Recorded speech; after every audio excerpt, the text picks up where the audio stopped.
Hello student, welcome to my YouTube channel Gyan Mantra. आज हम class 10th का मोस्ट इंपॉर्टेंट क्वेश्चन कर रहे हैं। इसको मोस्ट इंपॉर्टेंट ना कह के मैं ये बोलूँ कि भाई एग्जाम में बार बार क्वेश्चन आ रहा है। आपको अगर बार बार क्वेश्चन देखने को मिल रहा है तो आप उसका कॉन्सेप्ट अच्छे से क्यों नहीं समझ लेते हो? और अब भी नहीं पढ़ोगे तो फिर कब पढ़ोगे आप? अब तो बिल्कुल पीक पॉइंट चल रहा है बेटा, अब तो पढ़ना शुरू कर दो। तो आप अपने कॉन्सेप्ट को पक्का करो कि हाँ भाई कैसा कॉन्सेप्ट है, किस मेथड से इसको सोल्व करना है। अगर आपको कॉन्सेप्ट अच्छे से आ गया है तो उस क्वेश्चन में आप इजीली मार्क्स गेन कर सकते हो। तो चलो भाई इस क्वेश्चन को देखते हैं क्या कहता है ये क्वेश्चन। इसका सॉल्यूशन देखते हैं हम। पहले क्वेश्चन को रीड करते हैं। मेरे क्वेश्चन क्या कहता है? 3 वर्टिसेस ऑफ ए पैरेललोग्राम। एक पैरेललोग्राम के 3 वर्टिसेस दे दिए हैं आपको। कोई भी पैरेललोग्राम है उसके 3 वर्टिसेस दे रखे हैं आपको। Taken in order are, order में ले रखा है कैसे? -1, 0, 3, 1 एंड 2, 2 रिस्पेक्टिवली। उसका मतलब होता है क्रम से ले लिया। क्रम से मतलब हमने पहले को मान लिया -1, 0। इसका मतलब फिर दूसरे को, दूसरा ये नहीं है कि यहाँ पर पहुंच गया, नहीं भाई यहाँ लो। दूसरा क्या है? 3, 1 और तीसरा क्या दे रखा है? 2, 2। आगे find the coordinate of fourth vertices. कौन से के निकालो? फोर्थ के निकालो भाई। इसके निकालने हमें, इसके हमने क्या मान लिया? x, y है। मान ले भाई कि फोर्थ वाले के क्या रहे होंगे हमारे पास? x, y रहे होंगे। अब आगे देखो, इतना हो गया है। अब आगे हमने पता है, हमें मालूम है क्या कि जो डायगोनल है, डायगोनल कौन कौन से? a से लेके c तक और b से लेके d तक। कि भाई पैरेललोग्राम के डायगोनल जो है वो बाइसेक्ट करते हैं ईच अदर। पैरेललोग्राम के डायगोनल क्या करते हैं? बाइसेक्ट करते हैं ईच अदर, एक दूसरे को इक्वली पार्ट में डिवाइड करते हैं। तो ये कह दूं कि ये यहाँ से यहाँ तक का इक्वल है, यहाँ से लेके यहाँ तक का इक्वल है। मतलब ये पॉइंट क्या हो गया? ओ कैसा पॉइंट हो गया? मिड पॉइंट हो गया। तो हम कहते हैं coordinate of O, coordinate of O. और यहाँ से कोऑर्डिनेट ऑफ ओ कब? बीडी डायगोनल से। तो वो तो सेम ही बात हुई भाई, ये तो यही पॉइंट है, ओ ही पॉइंट है। तो क्या लिखूं मैं? Coordinate of O, coordinate of O using AC diagonal, AC diagonal equal है coordinate of O. Okay, coordinate, coordinate of O using, अब AC ले लिया तो कौन सा बच गया? BD diagonal, BD diagonal. ठीक है भाई, देखते हैं। अब मैंने आपको बता रखा है कि भाई क्या होता है कि देखो ये कोई A पॉइंट है और ये कोई C पॉइंट है और यहाँ पर ये इक्वली बाइसेक्ट कर रहे हैं। तो मतलब ये इक्वल है, मतलब ये भी 1 है और ये भी क्या है? 1 है। तो ये कौन सा पॉइंट हो गया? मिड पॉइंट हो गया। ये मान लो x1 है और y1 है, ये क्या है? x2 है और क्या है? y2 है। तो मिड पॉइंट कैसे निकालते? पहले पहले दोनों को ऐड कर दो। पहले पहले x1 plus x2 upon 2, y1 plus y2 upon 2। ये क्या आ गया? इसका मिड पॉइंट आ गया। मिड पॉइंट कैसे निकाला भाई? पहले पहले दोनों को ऐड कर दिया, 2 से डिवाइड कर दिया। दूसरे दोनों को ऐड कर दिया और 2 से डिवाइड कर दिया। इसमें हम सेक्शन फॉर्मूले यूज करके निकाला है हमने। क्लियर है? अब देखो यहाँ पर पहले इन दोनों को कर दें। फर्स्ट दोनों को ऐड करो AC में, -1 और 2 अपॉन में 2, फिर दूसरे दोनों को करो 0 प्लस 2 अपॉन में 2 इक्वल है भाई किसके? चलो अब B से लेकर D तक देखो। पहला फर्स्ट 3 और इधर क्या है? x, 3 प्लस x अपॉन में 2, 1 प्लस y अपॉन में 2। यहाँ तक क्लियर है भाई?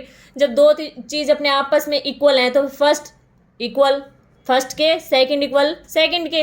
तो यहाँ से मैं ये कह सकती हूँ, पहले एक बार एक स्टेप और चला लेते हैं भाई। इसके प्लस के 2 में से माइनस का 1 गया तो क्या बच गया? 1 प्लस का 1/2, 2 प्लस 0 2 हो गया, 2 अपॉन 2 हो गया ये तो हमारे पास।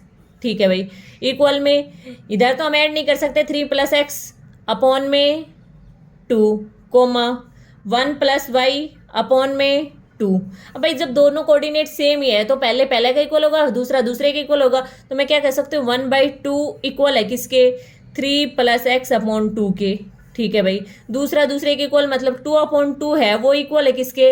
1 प्लस वाई अपॉन 2 के। अब यहाँ से देखो ये 2 से 2 कैंसिल हो गया।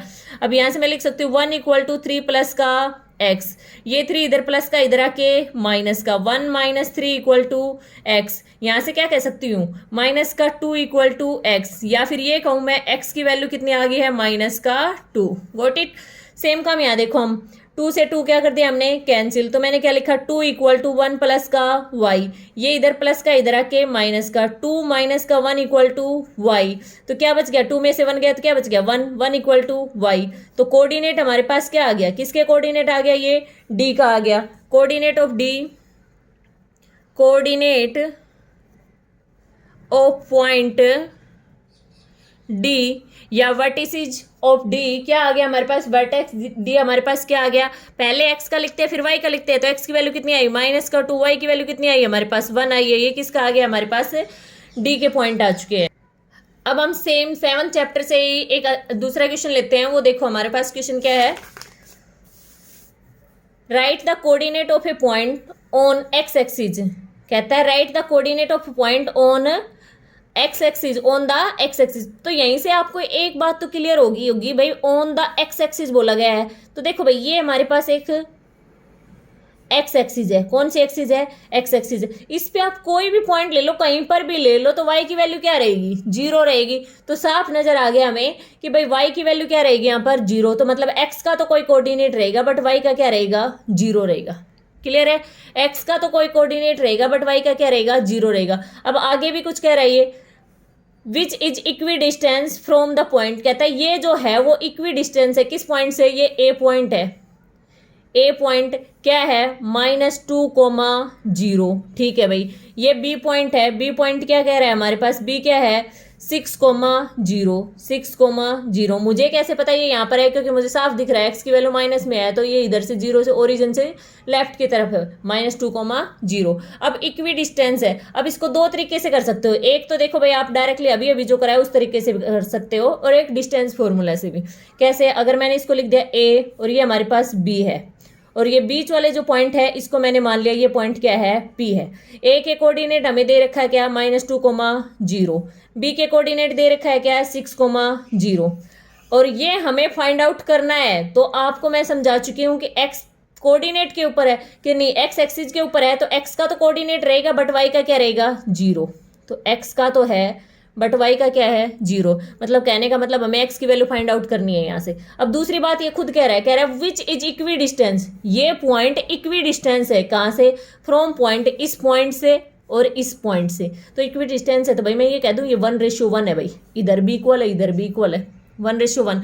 जैसे मान लो आपके पास ये भी यहाँ से यहाँ तक की 5 रही है, यहाँ से यहाँ तक की भी 5 रही है, कट के क्या आ गई 1:1, कुछ भी ले लो आपके पास 10 उधर भी 10, दोनों कट के क्या आनी है 1:1। मतलब ये पॉइंट कैसा पॉइंट बोल रही हूँ मैं, ये तो मिड पॉइंट है भाई, बोल दो mid point.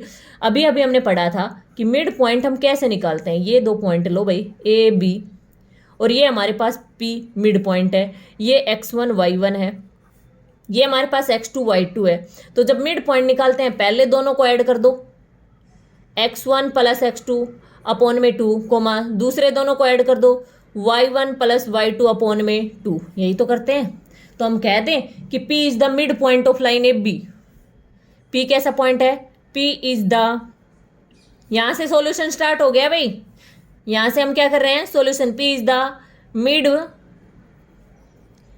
Point of line A B का कैसा पॉइंट है, वो मिड पॉइंट है। अगर मिड पॉइंट है तो हम कहेंगे इसका सॉल्यूशन कैसे निकाल सकते हैं, इसको मैंने माना x1, यहाँ लिख देती हूँ एक दोबारा से कि ये हमारे पास a, ये b है, ये p है, ये हमारे पास दे रखा है -2,0, ये 6,0, ये हमने माना x1 है, ये माना y1 है, ये है x2, ये माना y2, ये हमारे पास क्या है x,0। तो हम कहेंगे पहले पहले दोनों को ऐड करो, x1 प्लस x2 अपॉन 2 किसका आ रहा है x के equal, x1 plus x2, x1 की वैल्यू कितनी है -2, इसकी वैल्यू कितनी है प्लस का 6 अपॉन में कितना है 2, इक्वल में क्या है 6। लो भाई आ गया आंसर, 6 प्लस का है माइनस का 2 है, कितना बच गया हमारे पास 4/2, क्या आ गया 4/2 इक्वल टू x की वैल्यू कितनी आ गई आपके पास, x की वैल्यू आ गई भाई 2। अब y की वैल्यू तो फाइंड आउट ही नहीं करनी, क्योंकि वो खुद कह रहा है किस एक्सिस पे है, x एक्सिस पे है,